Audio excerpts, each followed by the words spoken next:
Hi, this is Scott Garibay, and today we're going to talk about Dungeons and Dragons, and we're going to talk about Stranger Things 4. Spoilers for all of Stranger Things in this content. And today we're going to specifically talk about the trilateral, how the Duffer, in my humble opinion, the Duffer brothers built a trilateral risk-based communication system between Netflix, the Duffer brothers themselves, and Dungeons and Dragons.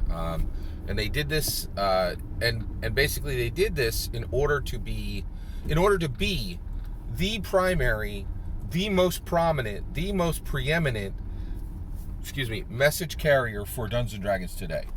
All right, so let's get into this. All right, so basically, Dungeons and Dragons came in 1974. You got Gary Gygax. Gary Gygax becomes the first and most important message carrier for Dungeons and Dragons. Dungeons and Dragons, in my humble opinion, carries obvious messages, which many people get. Hey, fantasy is important. We're going to tell fantasy stories here. Hey, Tolkien was a really important inspiration for fantasy.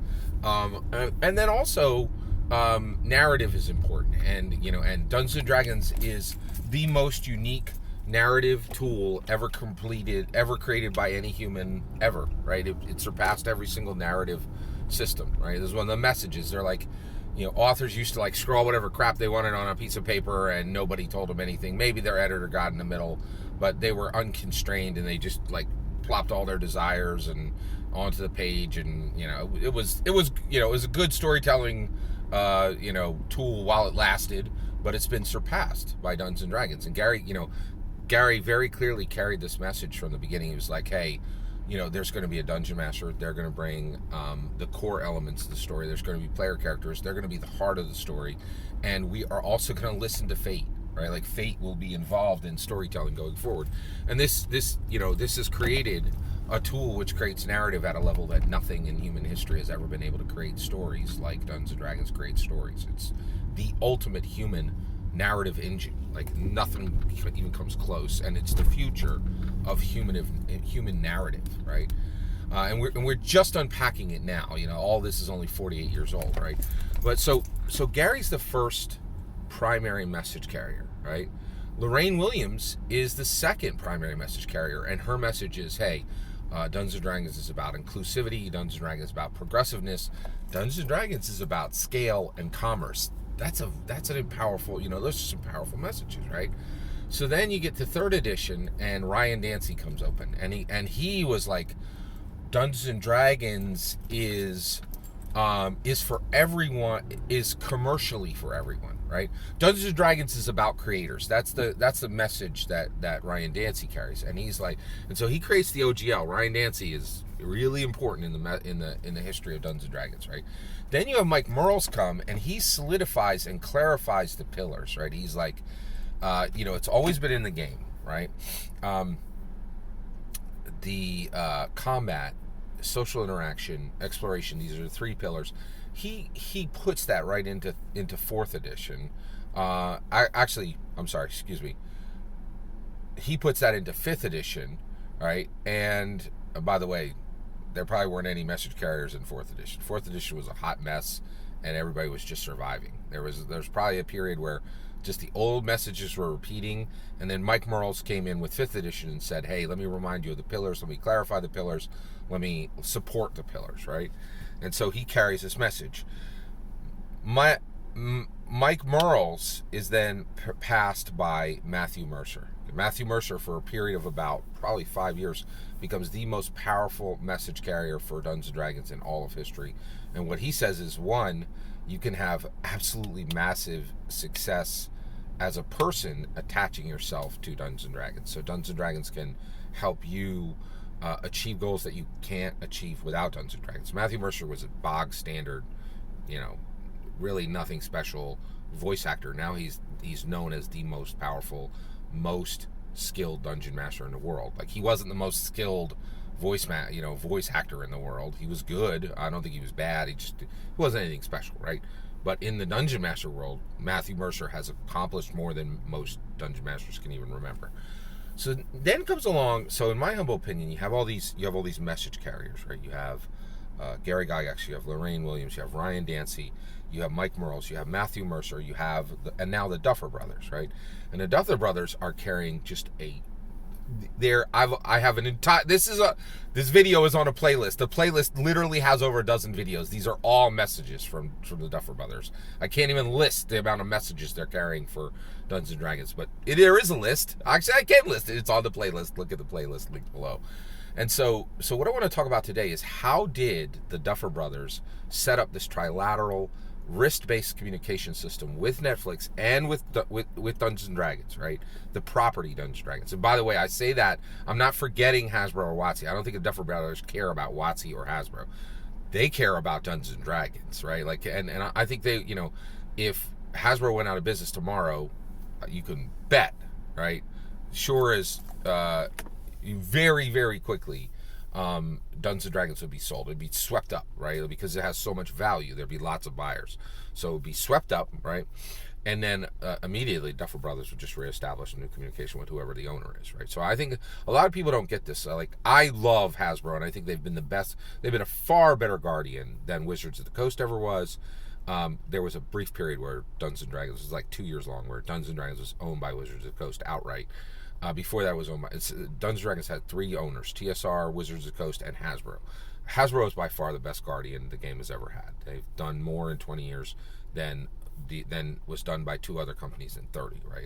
And I mean, not by a small amount, by like a lot, right?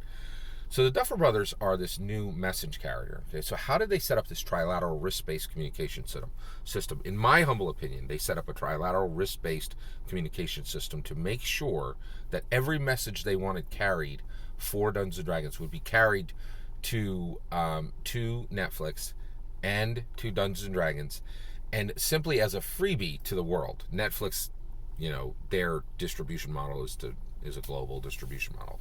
So like, the Duffer brothers are like, we need to carry these messages to the people. They're like, we'll give it to Netflix. Netflix does a better job of distributing the world than we can ever do, right? And they're right. You know, Netflix is the #1 streamer in the world.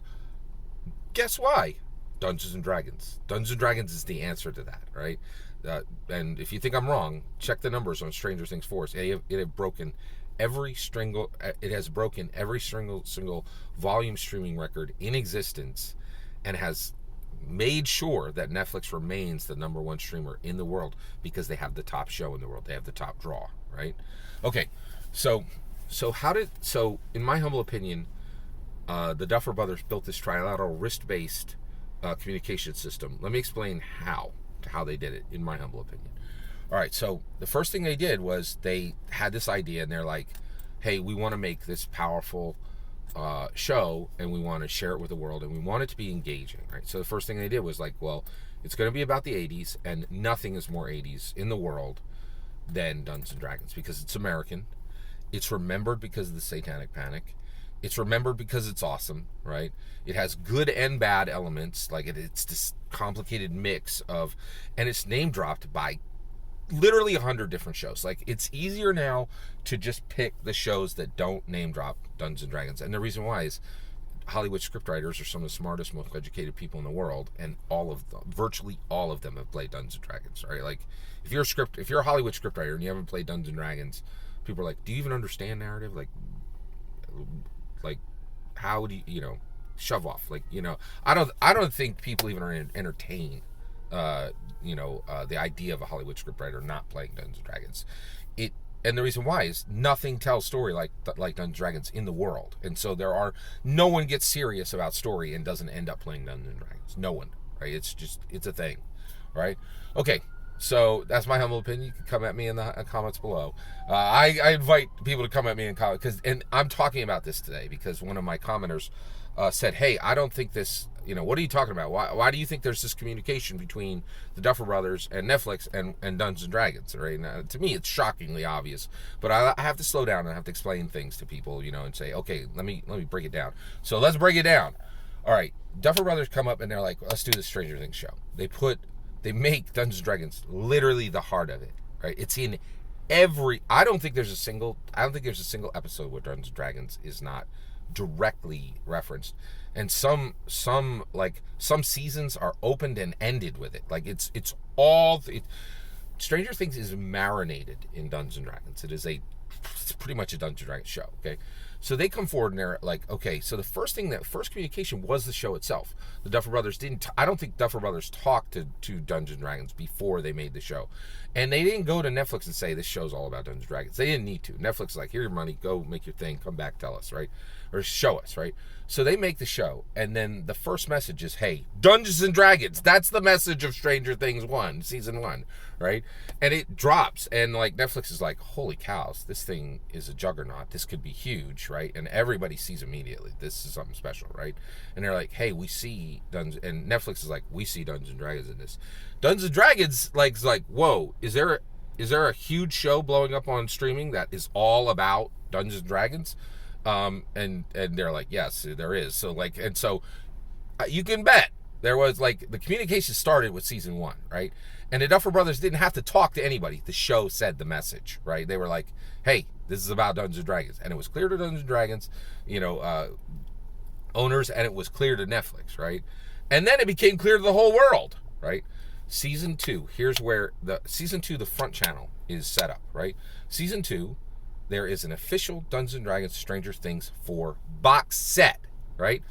Immediately, the Duffer Brothers have established, right, that there is a front channel, right? So they're now everybody's talking to each other. The Duffer Brothers are in the mix, and they're like, okay, there's a box set coming, and so they have whatever questions they have, and and then Netflix has their, and the connection is made.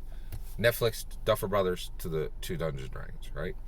Season 3, right? At this point, also in season 2, the Duffer Brothers set up, okay, so let's talk about the risk-based part of this. Frequency, criticality, and complexity, right? That's what a trilateral communication system does. It deals with frequency, complexity, and criticality. So the criticality was the monsters. That is critical to Dungeons and Dragons, right? So the Duffer Brothers are like, season 2, Netflix, season 2, Dungeons and Dragons. The monster right now is Demogorgon. And all of them are like, okay, we're going to put Demogorgon in the show. Netflix is like, Demogorgon in the show. Every time, there's an article about this, we're going to mention Demogorgon, which connects to the critical aspect of Dungeons & Dragons, there's monsters.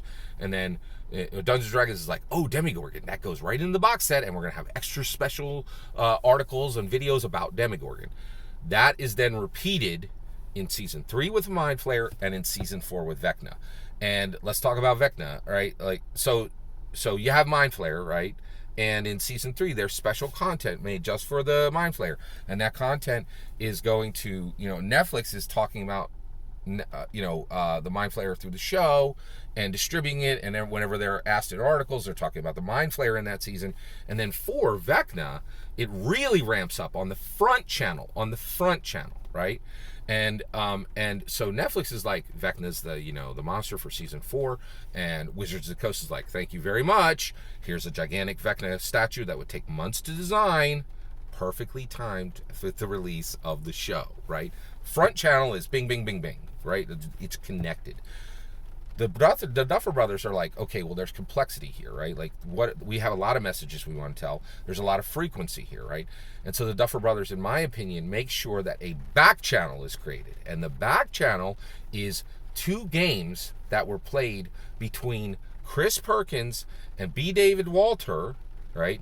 So Dungeons & Dragons supplies their #1 best in-house dungeon masters, and the Duffer Brothers, through Netflix, supply their Millie Bobby. They supply Finn Wolfhard, Gaten Matarazzo, David Harbour, the actress who plays Nancy, and then you also have the actor who plays Eddie Munson. And so the back channel is created with season 3 literal D&D game, right? The IRL actors playing player characters in Dungeons & Dragons.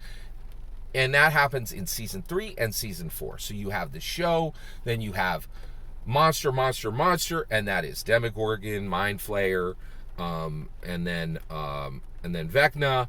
Careful communication, front channel communication between Netflix, the Duffer Brothers, and Dungeons and Dragons commercial, right? like the Dungeons and Dragons property, right? And again, the reason I'm saying this, I really don't think the Duffer Brothers care about Wizards of the Coast or Hasbro. They would set this up with any guy. All they care about is the D&D owner, and there's much love for the D&D owner. They're not dismissive of Hasbro or Wizards of the Coast, but legit, they would switch over in a heartbeat if they needed to, because all they really care about is Dungeons and Dragons, right? And if the owner switched, their heart don't change, right? They need to accomplish the same thing they're doing, which is being the message carrier, right? And so there's this huge, like, very carefully crafted trilateral wrist-based communication system, making sure that the message is getting through on the front channel and the back channel, and it is bing, bing, bing, bing. Season 1, Season 2, Season 3, Season 4, right? And the back channel only started on Season 3 and then went to Season 4, but it will continue, right? And the front channel has been there since Season 2. And the front channel, and then the full message carrying started in Season 1, and it would have stopped in Season 1 if the show hadn't been huge. So that is how, in my humble opinion, the Duffer Brothers built a trilateral wrist-based communication system to make sure they became the primary message carrier for Dungeons and Dragons. And what you're looking at, Stranger Things is a vessel to get the Duffer Brothers messages on Dungeons and Dragons through, the same way Critical Role was a vessel to get Matthew Mercer's message on Dungeons and Dragons through. That's my humble opinion. I'd love to hear yours. Let me know in the comments below. Please consider liking and subscribing, and have a wonderful millennium.